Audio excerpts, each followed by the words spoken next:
Just going to slide this down so that you can see the question. Is that all right?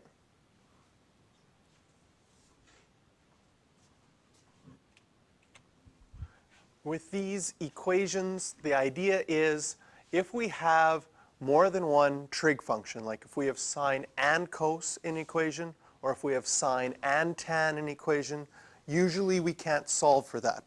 We're going to see some equations where we can factor a common factor out, and that will allow us to solve if there's more than one function. Sometimes if there's more than one function, there's going to be a way for us to change it so that you only have sine or only have cos. And we've done some of these before using sine squared plus cos squared equals 1. There will also be times that you have a 2 theta in equation. So you might have a sine 2 theta and a sine in equation, and even though it's the same trig function, because one is a double angle and one is a single angle, they're considered different. So our goal here is how can we change things so that we can get our functions, our trig functions, by themselves. So in this first example here, we've got cotangent and cos. So the first thing I would look at is there a way to change either one of these so that the entire thing is cos or the entire thing is cotangent? And unfortunately, if I change cotangent, the only thing I could change it to would be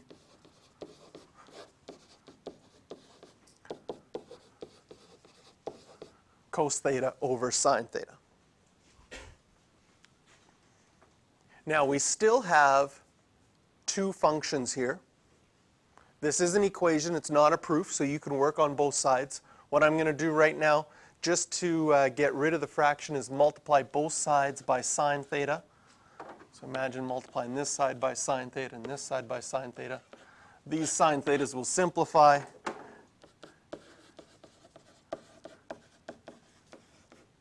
And you'll get 2 cos theta sine theta.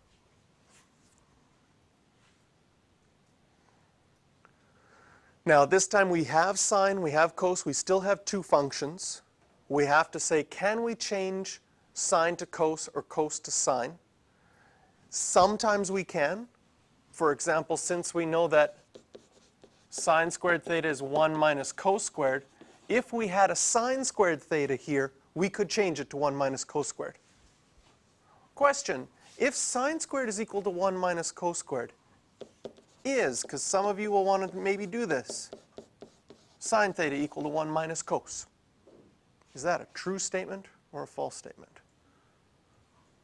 Because wouldn't that be nice? Okay. So when you're asking yourself, does that work? I'll put some numbers out there. Like you know that 3 squared plus 4 squared equals 5 squared, right? So we would know that 3 squared is equal to 5 squared minus 4 squared. Because 9 is equal to 25 minus 16. Is 3 equal to 5 minus 4? That's a little bit more obvious than the previous question, that the answer is no. So we can change sine squared to cos if it's sine squared, but we can't change it if it is just sine. So in this question, I'm going to move the cos theta over and factor, because when I factor, I separate the sine from the cos.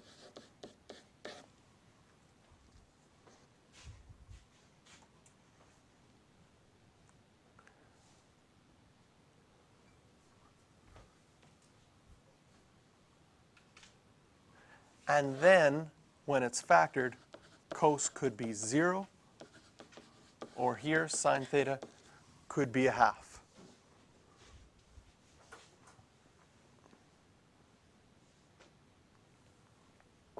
Go to our unit circle. This happens at pi over 2 and 3 pi over 2. Sine theta equals a half happens at pi over 6 and 5 pi over 6. Was there a domain stated in my original question? Solve between 0 and 2 pi, so we did that. So again, I always check my domain at the end just to make sure that I don't have to change it, or if it's not the general solution, so I have to add 2k pi. This one happened to be between 0 and 2 pi, so we were good. Okay? At this step here, some of you will become tempted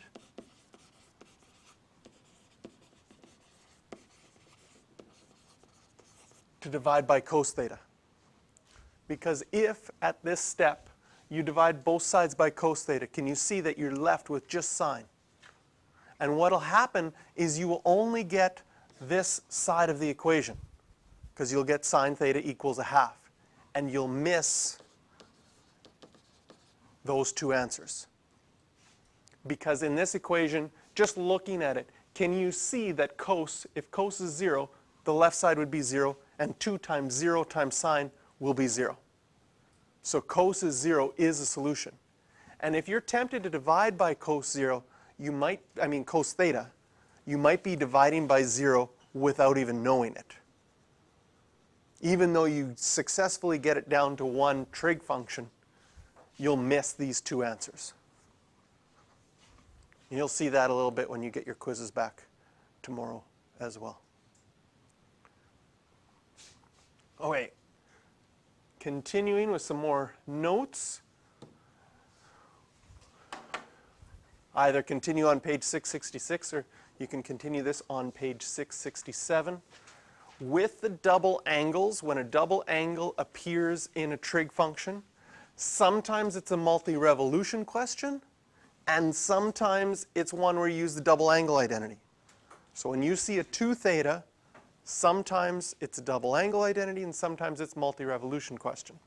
So this will help us tell the difference between the two and when you need to use which one. So I'll let you copy that down.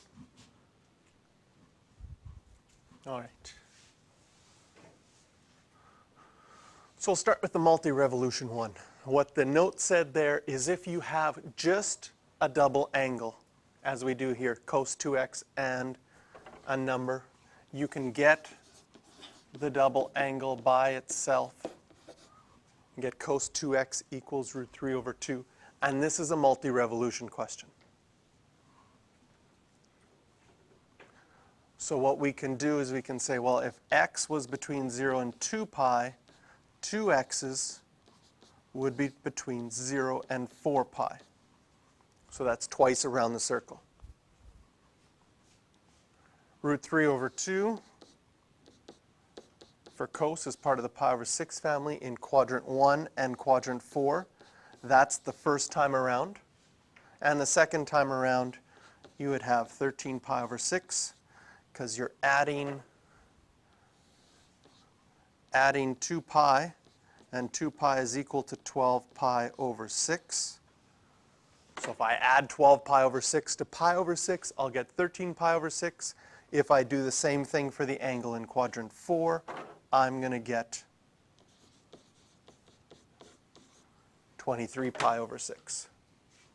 So then my value for x, divide each of them by 2, which is multiplying by a half.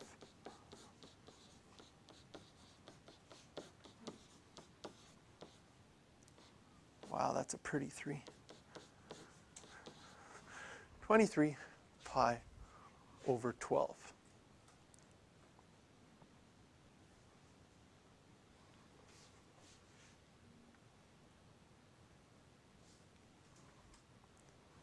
Now the difference in the second equation is we don't just have a double angle. We don't just have sine 2x or just cos 2x with numbers.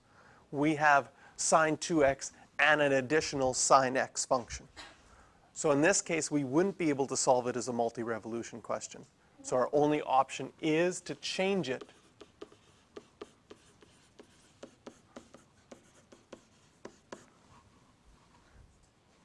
with our identity. So change it to 2 sine x cos x. Again, you're going to be tempted to want to try to divide here. Always factor if you can. So I'm going to move the sine x over so one side's equal to 0. And both expressions have a sine x in common. So you can factor it out.